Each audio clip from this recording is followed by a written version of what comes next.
mi percepción un poco es que desde el mundo discográfico obviamente es deseable que la gente que trabaja en la disquera tenga sensibilidad.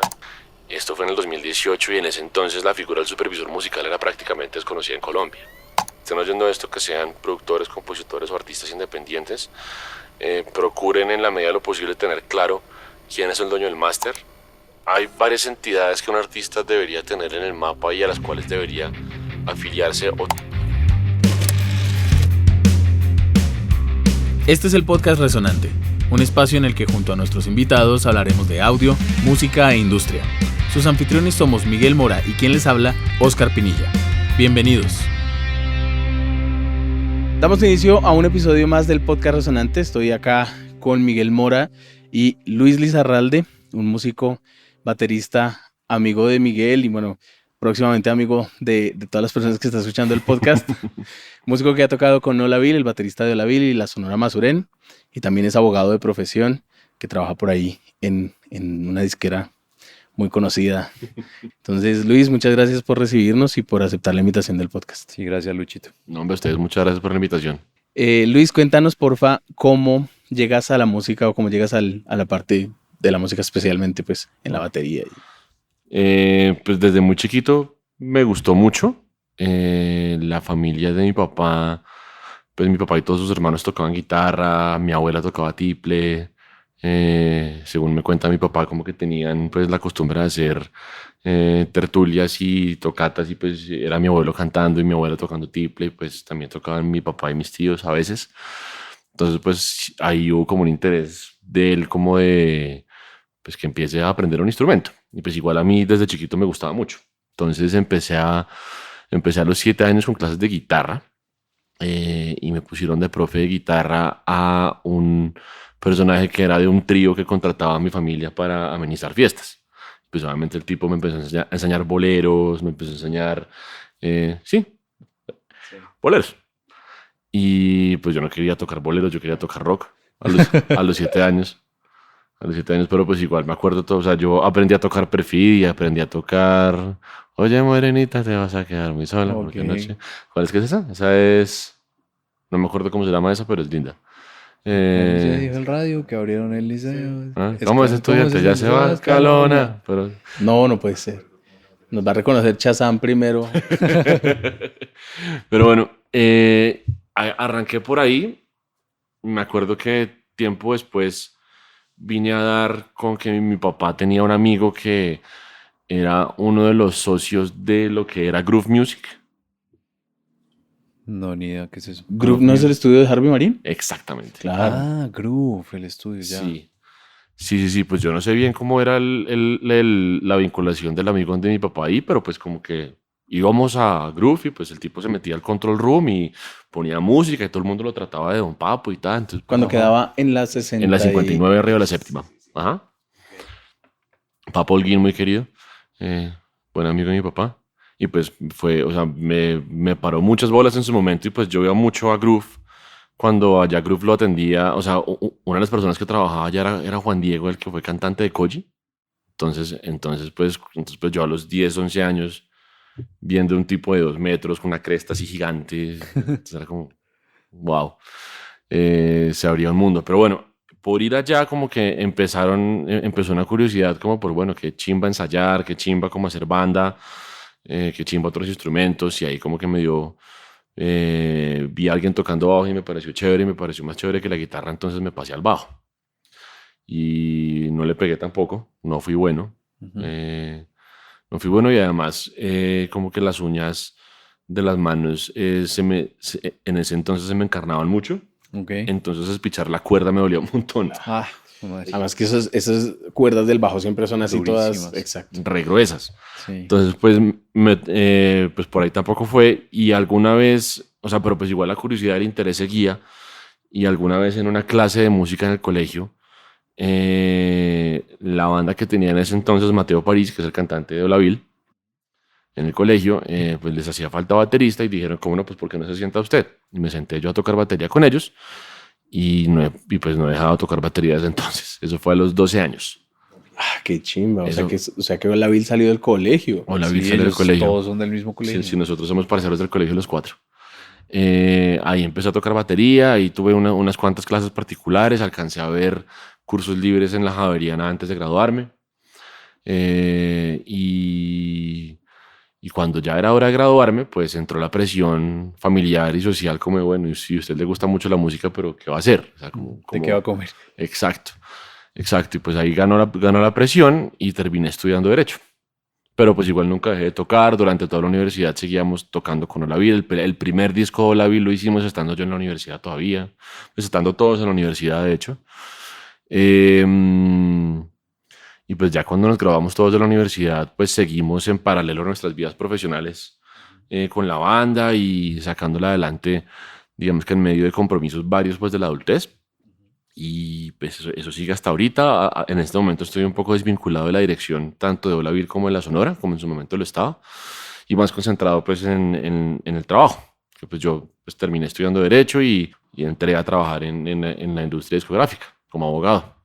¿Y cómo era esa situación? Yo imagínate unos pelados, unas personas estudiando Derecho y que uno de estos abogados, aspirante a abogado, es baterista y dice, no, yo tengo una banda. Y que de verdad sea una banda que después pues es conocida y sale pues bueno, en radio y que la gente la conoce, porque yo me acuerdo que yo de Olavil, la primera vez que yo los escuché así como tan así fue como en el 2016, 2015. Nada rato. Ya estaba en el voz a voz bueno, De las personas. yo soy profe, entonces yo tengo pelados de cuarto semestre, o sea, uno en cuarto semestre, ¿cuántos años tiene? Por ahí 19 años. El cuarto tiene 20 años. 19, 20, 20, 19 sí. años. Sí. Entonces estaba en las voces de los chinos. Ok. Entonces ellos eran los que decían, no, que esta banda es una chimba, que Olavil, que Olavil. Entonces desde ahí empieza como a aparecer en el radar. Pero estos amigos tuyos que, como dirían, este man con esa vaina de la música no va a seguir, porque ya es un doctor. Pues no, pero fíjate que siempre tanto los amigos de la carrera como los amigos del colegio y en general pues como que el círculo cercano, social y familiar de alguna manera siempre celebró mucho como esa doble vida entre comillas. Ajá. Como que chimba las bandas, que chimba que además trabaje. Es un reto duro como organizar el tiempo Sí. y hay que ser, creo que muy organizado y muy claro como con todas las personas, tanto como con la gente en el trabajo como con la gente en la banda para poder hacerlo al tiempo. No es fácil, no es fácil. O sea, quisiera creer que uno puede seguir así el resto de la vida, pero también me estoy dando cuenta que eventualmente hay que tomar decisiones. Claro. Sí, o sea, como que una carrera de músico seria y como, o sea, si uno quiere como prosperar y hacer una carrera de músico y dedicarle como toda la fuerza y la energía y de verdad pegar y salir adelante, eso requiere una intensidad horaria mucho más grande que una jornada laboral ordinaria, por decirlo así. O sea, si uno quiere pegar, tiene que trabajar, o sea, la gente que está metida y produce y compone y va y graba y saca música y demás, es gente que se dedica a esta vaina 12 horas al día bajito. Y pues uno dedicándole las 3 4 horas que le quedan libres después de la oficina, pues no va a alcanzar. Sí, no. Sin embargo, es muy interesante que se conciba a Luis como abogado y además como músico, ¿sí? Porque normalmente no es un hobby tuyo, sino también es una segunda profesión que tienes. Sí, y, exacto. y es algo como... Sí, o sea, la banda no es que me junto con mis amigos a tocar en un bar o en una sesión de micrófonos abiertos, sino Olavil es una banda que tiene un nombre, que suena en radio, que hacen sus conciertos y tienen su base de fans, digámoslo así. Entonces, tampoco es, o sea, tienes como cierto éxito laboral como abogado porque estás en... Sí, igual hay aclaración para evitar confusiones. O sea, yo soy abogado de profesión, pero yo no estoy dentro del departamento legal.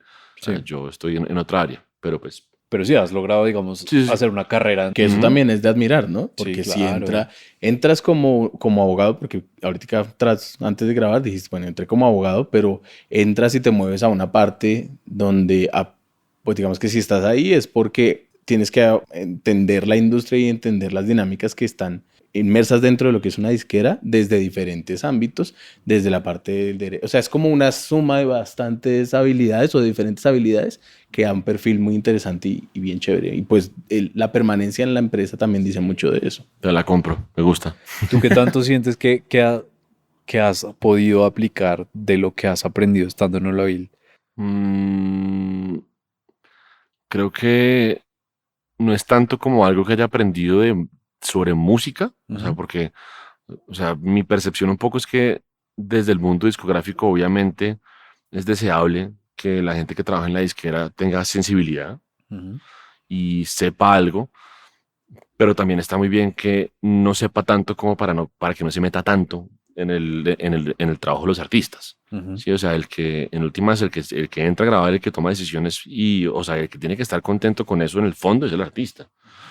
De alguna manera la disquera lo que hace es direccionar un poco ese trabajo y de lo que he podido ver, muchas veces no gusta tanto que el disquero esté tan metido en la parte de producción. A veces sí gusta y al artista le gusta que se involucre y los aportes de la persona o las personas de la disquera son súper valiosos, ujú. pero se ven las dos cosas. Entonces, saber de música o venir del mundo de la música independiente, por decirlo así, en cuanto a skills como duras, tal vez no aporta tanto al mundo disquero.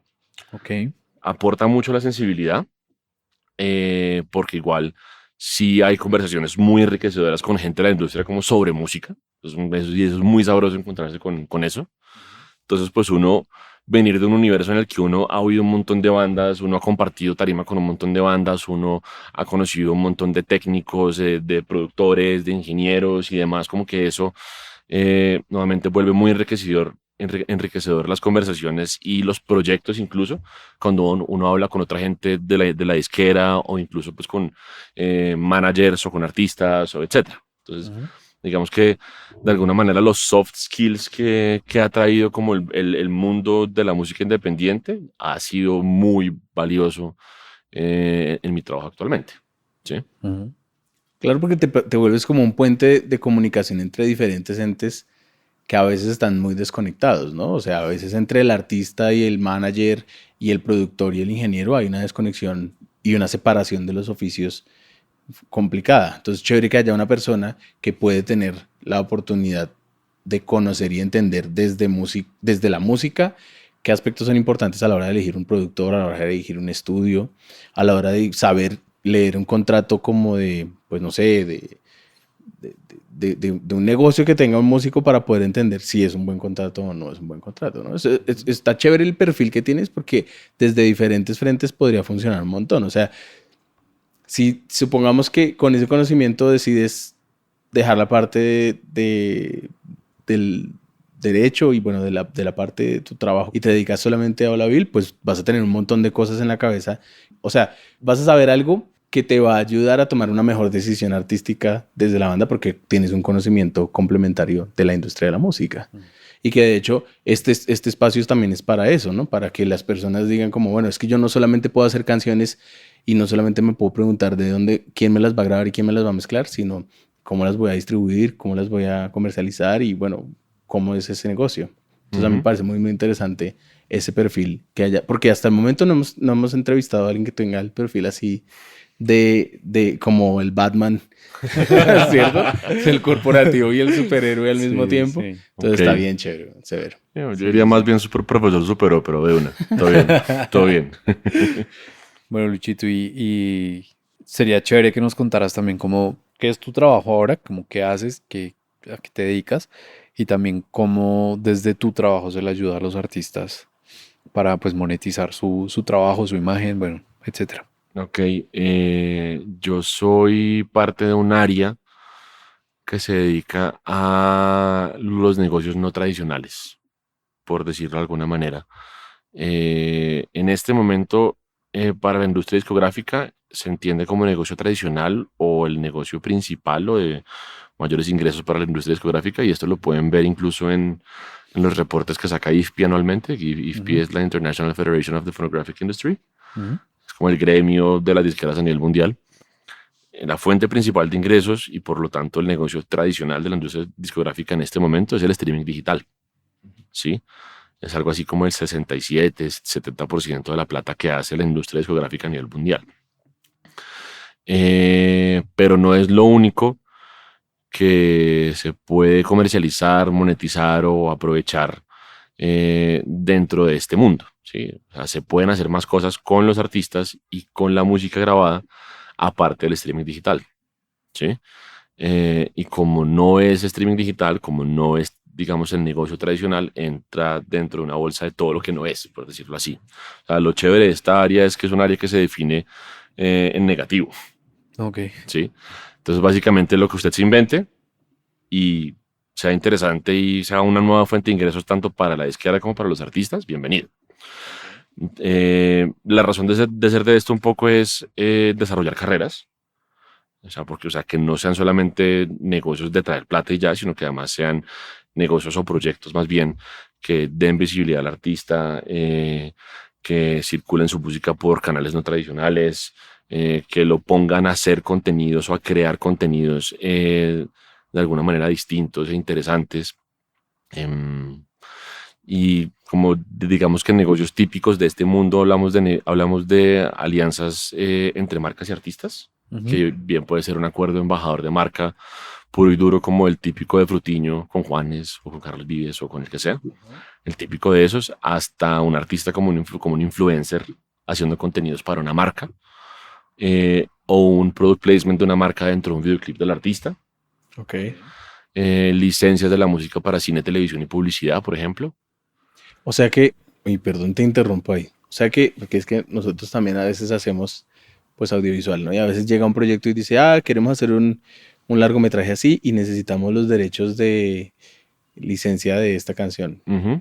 Eso normalmente en la industria del cine lo trabaja una persona que se llama el supervisor musical y es como esa persona que se encarga de ir a gestionar esas cosas. Pero tú podrías ser una persona que podría estar a la mano para alguien que de pronto nos esté escuchando, que quiera conseguir una licencia para sincronizar. Pues me parece muy chévere que menciones eso y, o sea, eso fue lo que yo hice prácticamente antes de tener el cargo que tengo ahora. O sea, yo estoy en el departamento legal durante 4 años y después de eso salgo de ahí a dedicarme exclusivamente a licencias para cine, televisión y publicidad.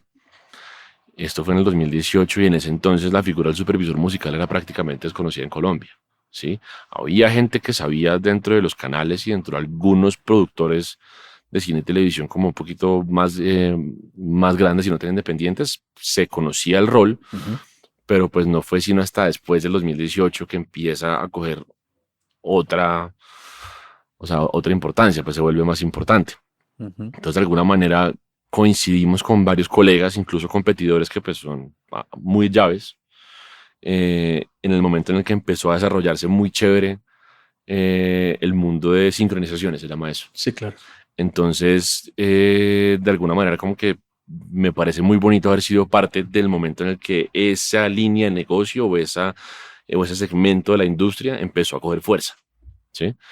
Y respondiendo a tu pregunta, si alguien necesita música para un largometraje, cortometraje, para un comercial de publicidad, para una serie de televisión, lo que sea, pues pueden levantar el teléfono y llamarme a mí o a un supervisor musical. Súper bien. Porque yo, esa figura del supervisor musical la veía en libros yo, en textos como sí, de la parte como del sonido en el cine, de la historia del cine y bueno, etcétera. Ujú.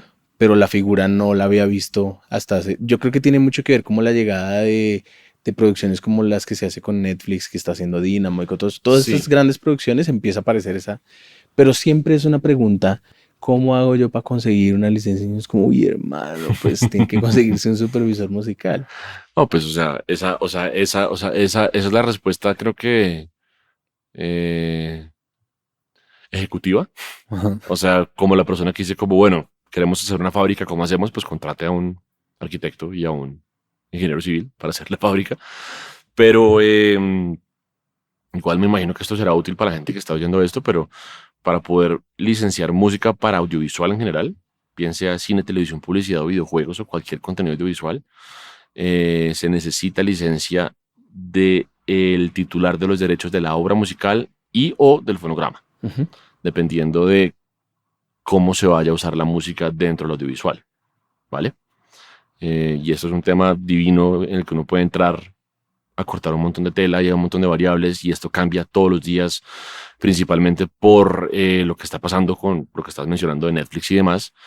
Y secundario, pero también muy importante lo que está pasando con redes sociales, ¿sí? O sea, los contenidos que hacen marcas dentro de TikTok, por ejemplo. Ujú. ¿eso es un contenido que debería licenciarse por separado o es un contenido que está cubierto por la licencia que tiene TikTok para que sus usuarios usen la música?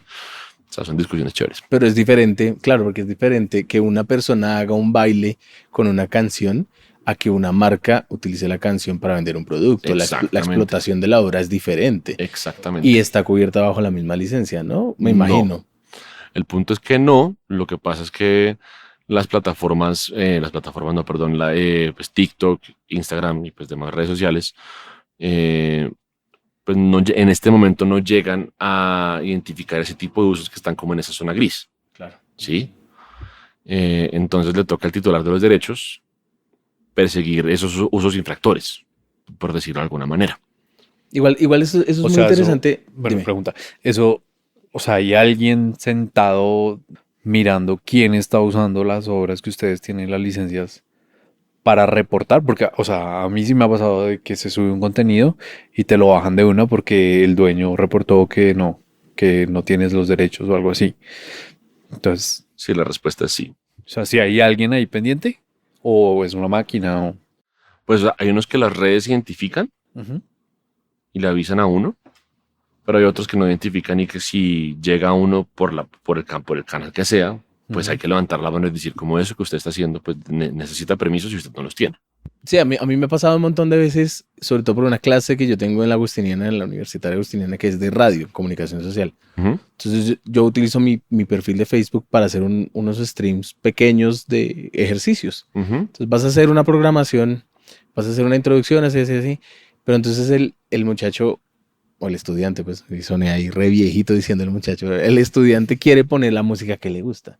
Sí, yo me acuerdo en el 2018 cuando di esa clase que ponía todo el tiempo la de Tú me encanta más que el chocolate. Ujú. Todo el tiempo sonaba todos los pelados porque pues es la canción que está de moda. Y yo les decía pilas porque las transmisiones de Facebook inmediatamente detectan eso que pasa, el fair use, inmediatamente tumbaba la transmisión. Ujú. Bueno, y eso fue un tema en pandemia, justamente, ¿no? O sea, y yo no sé si ustedes vieron esto, pero, o se enteraron de esto por algún lado, pero eso fue un tema de que mucha gente se quejó porque eran artistas haciendo lives en Facebook para de alguna manera rebuscársela, Sí. o en Facebook o en alguna otra plataforma, y se encontraban con que tenían que pagar una plata por usar su música en el live que estaban haciendo. Ok. Entonces, pues ahí hubo una tormenta mediática en contra de Saiko en su momento. O sea, Ujú. eso fue. Pero sí, eso, o sea, es un tema muy divertido. Eso le Sí, pasó a un me amigo acuerdo. que hizo el lanzamiento de su video en YouTube, súper con campaña de expectativa, ¿cierto? Y lanza el video, ya está en mi video en YouTube y se lo quitaron porque, oye, tú no posees esa música, pero soy yo. Entonces, claro, esa situación del algoritmo que por proteger, pero pues no se puede dedicar a mirar quién es la persona que está subiendo y bueno, eso. Pero me imagino que eso ya lo solucionaron. Eso en este sí, está solucionado y en efecto, pues no se puede. O sea, no puedes hacerlo, tienes que... Salvo que demuestres que tienes licencia para hacerlo.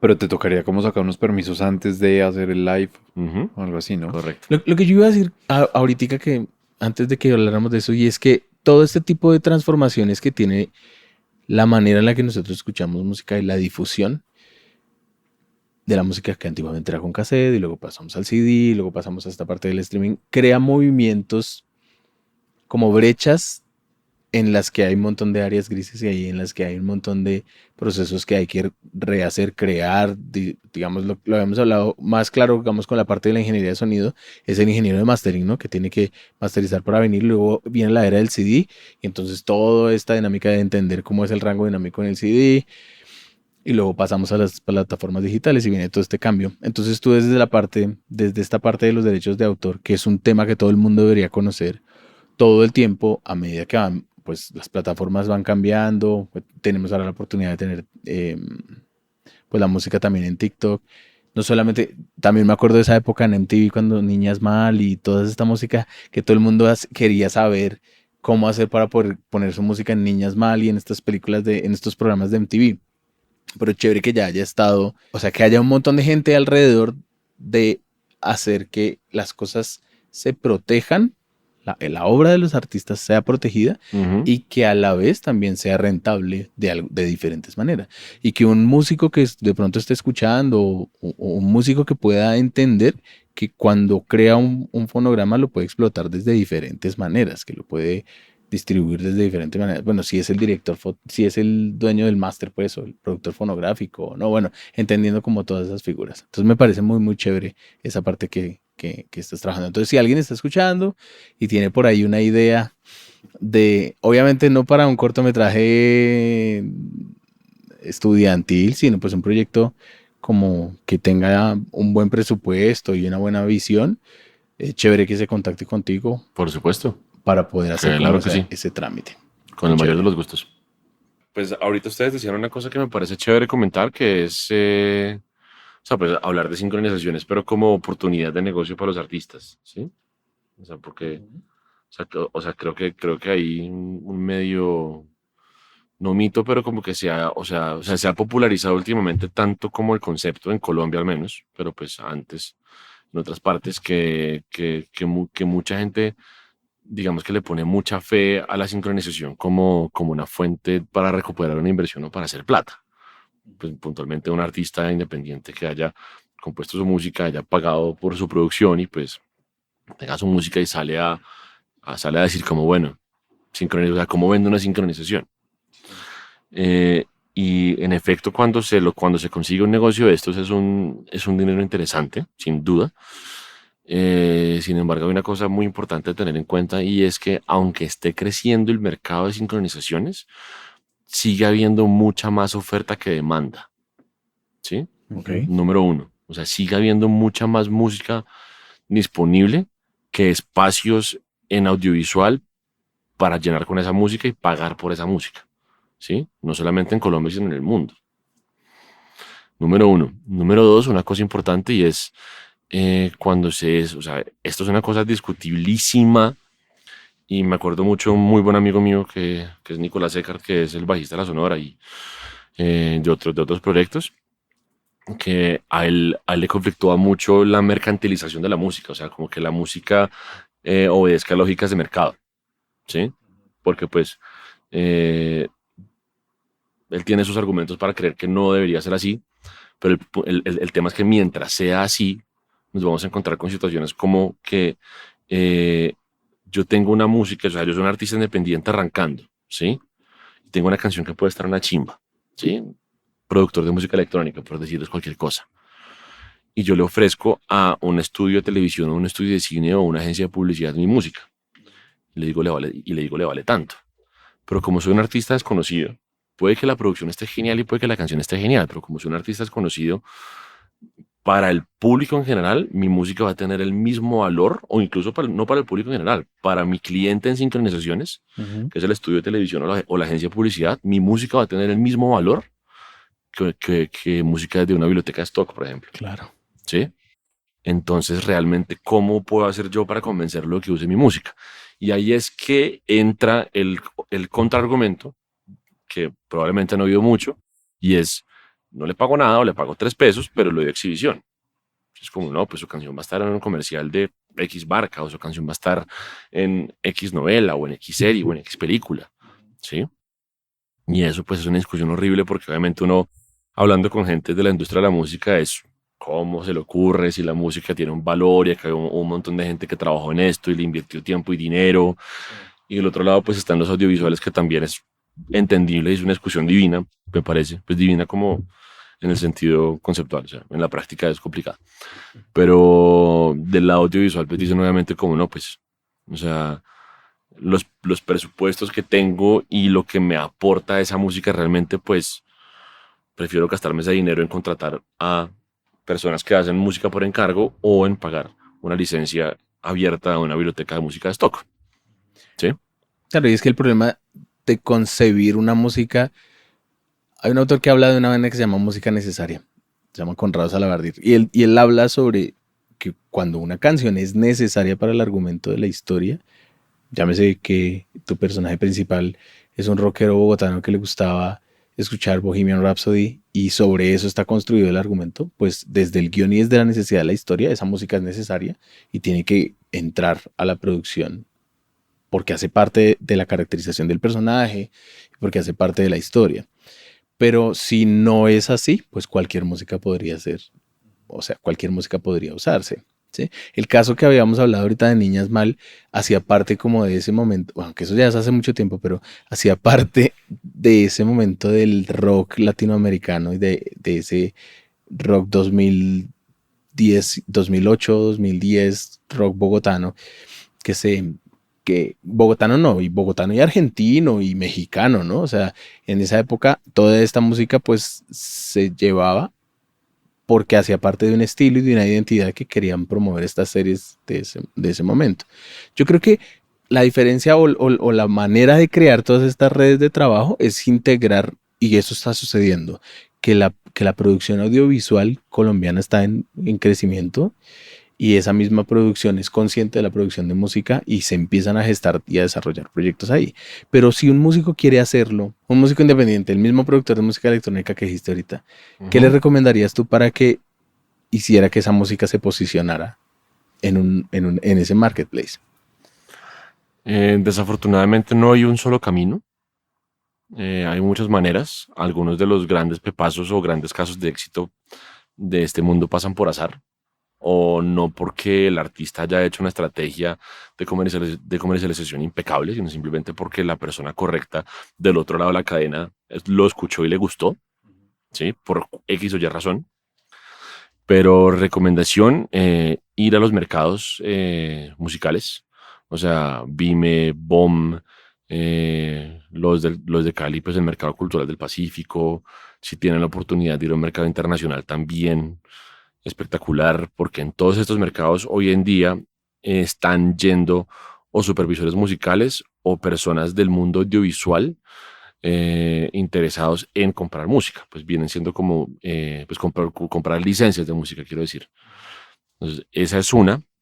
Lean sobre el tema, conozcan supervisores, o sea, como investiguen quiénes son supervisores musicales, traten de llegar a ellos, o sea, cuando se vean una serie, una película que les guste, sea nacional o internacional, pues mirar los créditos, saber quién es el supervisor musical, eh, tratar de llegar a ellos de alguna manera, contactarlos y pues termina volviéndose como una gestión comercial como cualquier otra, que es eh, o sea, que tener la información ordenada, tener el producto claro y saber qué puertas tocar. Esa es una. Otra recomendación importantísima, tener los derechos muy claros, porque para poder licenciar esta música, o sea, tal vez lo más importante justo después de que la canción guste, es que la parte tramitológica no sea una pesadilla, Sí, claro. ¿sí? Y si estamos hablando de una canción que produjeron entre siete, pero no firmaron ningún documento para tener claro quién tiene qué porcentaje de la composición, ni quién tiene qué porcentaje del máster, o quién es el dueño del máster, o quién es la editora de la obra, si nada de eso está claro y uno llega a ofrecer una canción y el cliente dice, bueno, listo, de una, ¿cómo son vueltas? Y uno no puede solucionarle eso, pues se puede caer el negocio. Claro. Sí, claro. Sí, y ha pasado, o sea, pasa mucho. Pasa mucho, mucho. Y desafortunadamente, pues hay casos en los que uno no puede hacer nada porque, pues, uno puede ser dueño de una parte, ¿sí? Y aunque uno trate mucho de solucionarle todas las demás partes al cliente, pues en últimas ya el cliente es el responsable de negociar con todos los demás, ¿sí? Entonces, claro, importantísimo eso. Entonces, ustedes como producto, entonces los que estén oyendo esto, que sean productores, compositores o artistas independientes, procuren en la medida de lo posible tener claro quién es el dueño del máster y quién es o son los dueños de la obra, quiénes son los editores que están administrando esa obra y quién es el sello o el distribuidor que está administrando el máster, Claro. ¿vale? Todo eso es importante. Yo estaba pensando también que, o sea, volviendo al tema de cómo lograr pegar tu música, digamos, en una sincronización. A mí me pasa, bueno, sin ser un experto en el tema de la sincronización ni nada de eso, pero a mí me pasa que hay canciones que dentro de la obra audiovisual destacan por sí solas. Y como que uno está viendo la obra y, "Jue madre, el Shazam, a ver cómo se llama esta obra". Entonces hay canciones que ya de por sí son demasiado buenas Mm, y que a veces fueron compuestas para la película o para la serie o para lo que sea, como a veces son de un artista que simplemente pues la lograron sincronizar ahí. Y yo he visto particularmente, bueno, yo como viví en España, allá usan, o sea, digamos, acá en Colombia es muy común que compongan una canción chistosa para algún comercial. Allá es más común sincronizar una canción ya hecha para los comerciales. Y yo vi bandas que a raíz de que sincronizaron una canción en un comercial, logran hacer una gira por Europa completa. Sí, total, total, total. Y hay muchos casos de eso. O sea, hay un caso de Chet Faker con un placement que hizo en un comercial que pusieron en el medio tiempo del Super Bowl, por ejemplo. Ujú, Sí, eso fue un totazo para Chet Faker. claro. Está el caso de la reaparición de Kate Bush con el placement en Stranger Things, por ejemplo. Ujú. Sí. Pero pienso que la canción debe ser buena, porque es que listo, o sea, puede La ser can- un comercial en el Super Bowl que lo ven no sé cuántos millones de personas, pero si la canción no llama la atención de la gente, no, total. igual no va a pasar nada. No, tienen que confluir muchas cosas, Exacto, sí. siendo una de ellas y tal vez la más importante que la canción sea buena, sin duda. Pero, o sea, sí hay casos de éxito divinos de eso. Ujú. Y nuevamente, mm, hay veces que los productores audiovisuales se agarran de ese tipo de casos para decir, le voy a dar una exposición gigantesca y puedo disparar su carrera, no me cobre tan duro o no me cobre. ¿Sí? Eso es, eso es como una herramienta de negociación de ese lado. Y creo que es importante que la gente sepa que, aunque hay grandes casos de éxito, creo que me atrevo a decir que es uno de cada 50. Sí, no O sea, de todas. 50 placements que pasan en Sí, televisión, exacto. cine, publicidad, Sí, uno sí. es como, o Sí, sea, que se uno volvió una dice cosa y efectivamente muestra una disparada cabrona en números en plataformas en digitales. O plataformas, Pero sea, sí. ¿no recuerdan que eso les pasó hace poco a los de Messi Briné? Ah, que se les pegó una Con canción en TikTok. sí, con nuestra canción se llama. Nuestra canción, sí. Sí, que fue un palazo cuando salió, pero digamos, sí, o sea, Moderado dentro de su público. exactamente, pero tiene una segunda vigencia a partir de otra de plataforma un de, TikTok. exacto, de Y un es TikTok. algo no planeado, es algo que simplemente pasó. O sea, yo vi Claro, una entrevista de ellos y dijeron como, marica, un día empezó en TikTok a sonar la canción y pues re bien. no, total. Y pues nuevamente casos, o sea, Pero de pronto es eso que decía Lucho antes del azar, ¿no? Como pues, o sea, mucho porcentaje de esta vaina es el azar también, ¿no? pues, o sea, uno sí puede procurar de alguna manera como estructurar una estrategia detrás de, o sea, como buscar el placement en X tipo de producto que produce X canal o que va a estar disponible en X plataforma y que hace sentido con la canción porque va a pasar en esta escena o que funciona muy bien en este mercado porque yo no sé qué. O sea, uno sí puede como meterle racional detrás de cada como cosa, detrás de la decisión, por Como decirlo así. intentar planearlo, pues, ¿no? Exacto, pero pues en últimas estamos hablando de música. Sí, o sea, estamos hablando de música y nadie tiene la verdad revelada sobre esto. Nadie puede decir cómo esto va a pegar, esto no va a pegar. Ni idea, Sí, no, ni idea. ¿sí? O sea, como que uno puede, hay un término que me encanta que es educated guess. Ok. O sea, es como Como una decisión, como una apuesta una apuesta educada. Sí, Sí, una educada. apuesta exacto. educada. Es como, no, pues yo creo que sí, con base en esto y esto y esto y esto, pero pues en últimas, ni idea, porque es música. O sea, no es, o sea, no estamos hablando de un yogur. Bueno, y sí, Con todo respeto y para los que, productores de lácteos, sí, pero sí, sí.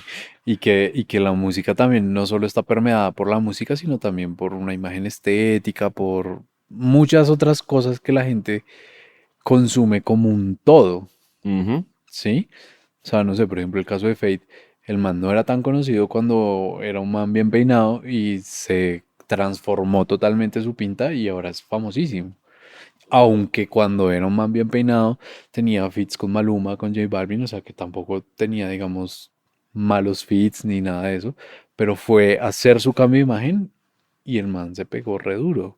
Pues, son sumas como de decisiones Exacto. y de cambios en el consumo. Una sola cosa que, digamos, una de las cosas que podríamos pensar, sin ser ahí como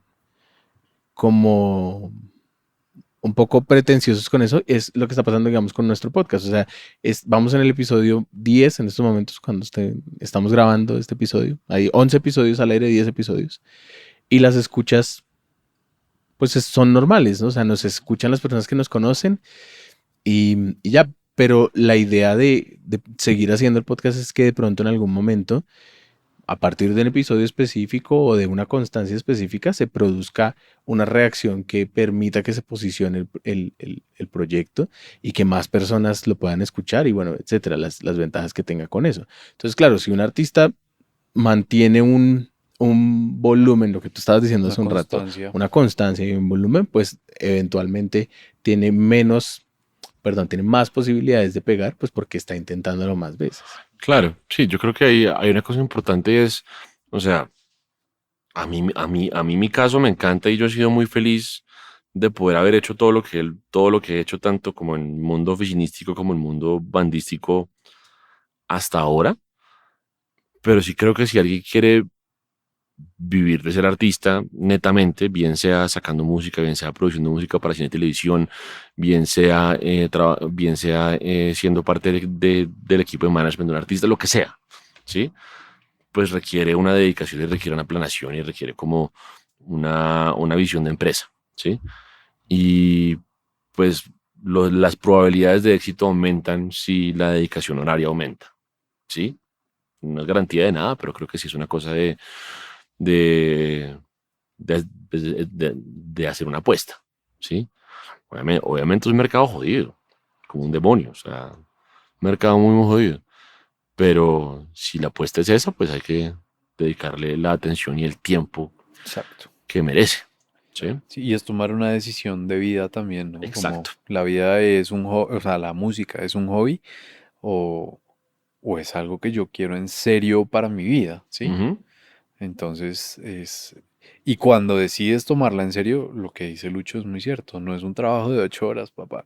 ujú. Lo Son que, muchísimas horas, porque es que si eres el artista, no solo es hacer la música, grabarla, estar supervisando la mezcla, estar supervisando el máster, estar supervisando el diseño de la portada, estar supervisando, no sé, el vestuario, que la sesión de fotos, que la entrevista, que, man, es un montón de trabajo que Ujú. se viene encima y que lamentablemente, comillas, pues la cara del proyecto eres tú. O sea, tú puedes tener un equipo que te ayude con unas cosas, pero la cara sigue siendo tú y el que tiene que estar en todas eres tú. Ujú. Entonces es un trabajo muy, muy, muy pesado. Sí, y yo, o sea, yo a eso le sumaría un tema, o sea, es pesado y las probabilidades de éxito son pocas, o sea, nuevamente Ujú. hay que ver como, Sí, hay que ser o realistas. sea, hay que ver de cuántos artistas que están lanzando música, están pegando y haciendo números realmente interesantes en plataformas digitales.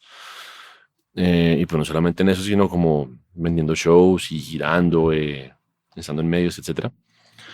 Em, entonces, pues digamos que obviamente va a ser difícil uno hacer la apuesta y decir como, pucha, ¿de qué voy a vivir? Mm. Entonces también de alguna manera lo jodido del mercado lo obliga a uno a tener un side job, sí, sí, sí. Sí. ¿sí? O sea, un side hustle o lo que sea. Pero, o sea, y pues, nuevamente, hablando desde mi experiencia personal, mantener los dos tanto como, o sea, hasta donde sea posible y pues no es fallecer en el intento ni en el sueño porque es que es una belleza. Ujú. Pero pues siendo conscientes de en la medida que el side job se empieza a volver parte importante en sus vidas, pues le va a quitar como tiempo al otro, Exacto. ¿no? Sí, que la vida a medida que uno va creciendo se va volviendo más en serio, ¿no? Exacto. Entonces ya uno no vive con los papás, entonces que hay que pagar las cuentas. Y Exactamente. bueno, y entonces sí me da, sí sigo con el side job y metiéndole a la música o me tengo que dedicar más tiempo a lo que era el side job y la música menos tiempo. Es lo que habíamos hablado en ¿Mm? algún episodio sobre las esposas doradas, ¿no? O sea, Exacto. estar con unas esposas de oro, pero pues esposado o encadenado a ese day job, yo le digo siempre así, el day Ujú, job, o sea, estar ahí, pero pues porque no está bien, pero mientras tanto con la mano que uno tiene libre, seguir haciendo lo de uno. Yo quiero ujú. preguntar, cambiar un poquito aquí y tiene que ver con las sociedades de gestión colectiva, ¿sí? ¿Así es que se llaman? Pues Saico. ¿Cómo, digamos que le recomiendas o cómo eso tiene que ver un poco con la parte que dices tú del licenciamiento y de la Sí, administración de la exacto, que nos música? des Sí, como un poquito de claridad, qué papel juega ya, Psycho, qué papel juega la editorial, cómo se hace. ya. En sincronía, o sea, hay varias entidades que un artista debería tener en el mapa y a las cuales debería afiliarse o tener en el radar afiliarse en algún momento de su vida. Eh, una de ellas o unas de ellas son las sociedades de gestión, por un lado de autores y por otro lado de artistas y productores fonográficos. De autores en Colombia existe Saico. Eh, no es, por ser colombianos, no están obligados a afiliarse con Saico. O sea, tienen la posibilidad de afiliarse con una sociedad de gestión de autores extranjera. Sin embargo, eso tiene unas implicaciones como diciéndolo prácticamente, entre cuántas manos se reparte la plata. Claro. Sí, o sea, si, Intermediarios. exacto. Entonces, un ejemplo puntual. Si ustedes son autores colombianos que suenan en Colombia, pero están afiliados a ASCAP o BMI, por decir cualquier cosa, eh, quien va a recaudar la plata de sus sonadas en Colombia va a ser Saico.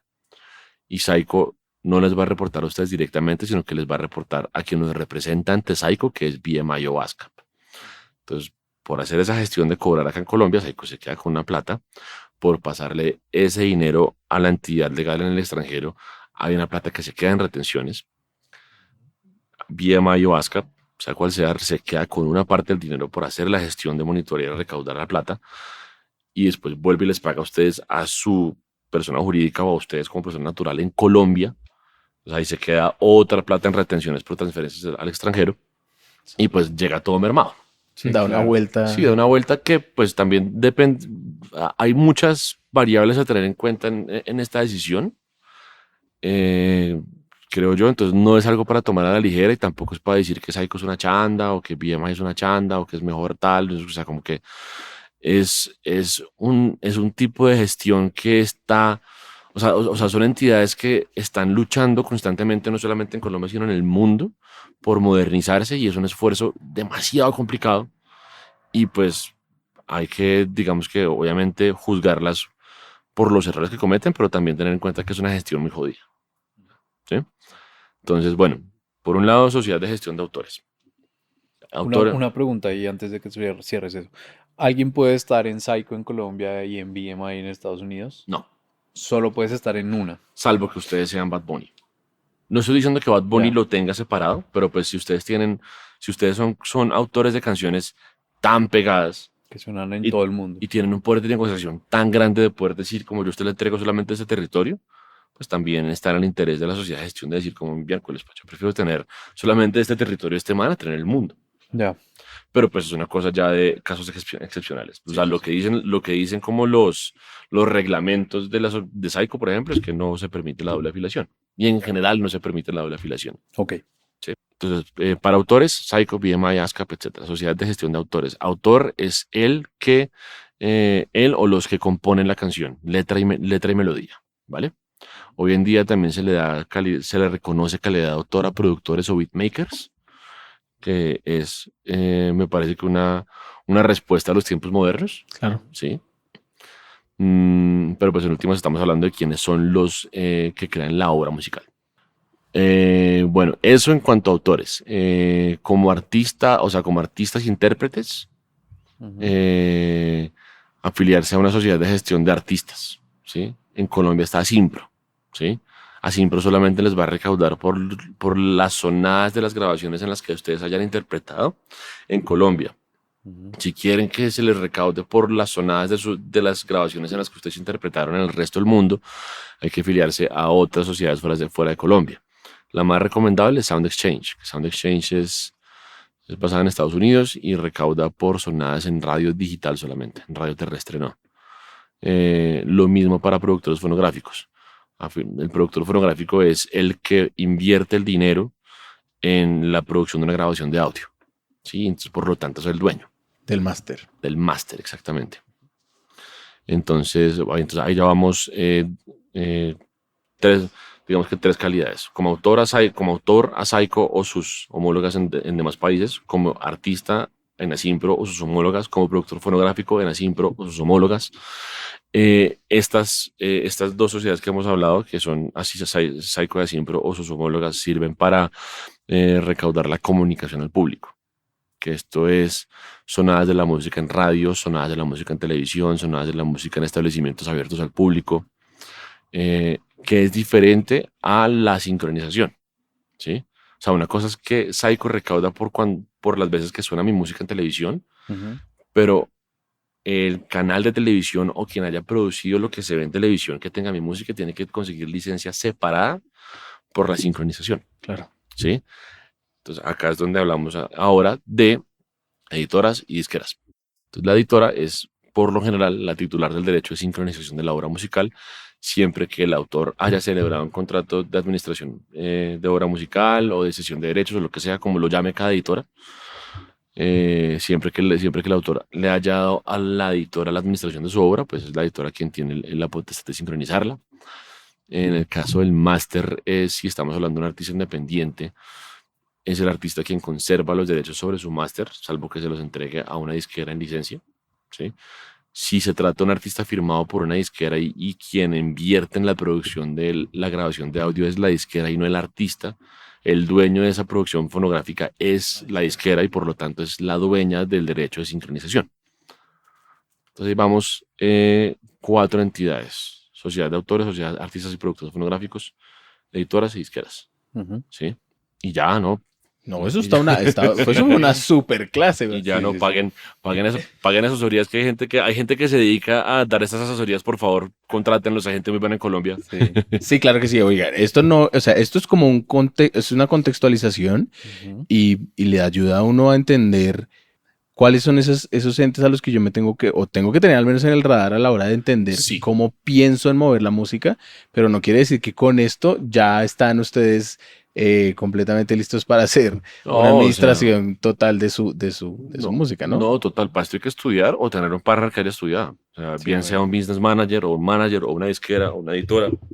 Hacerlo ustedes por su cuenta es una tarea titánica. Y mira que aquí, las personas que han escuchado el episodio de Carlos Agüera, aquí se retoma esa parte cuando él hablaba de la música y él dice, claro, yo hago la música, a mí me pagan por hacer la música, yo entrego la música al canal, pero yo me quedo con el 50% de la comunicación al público.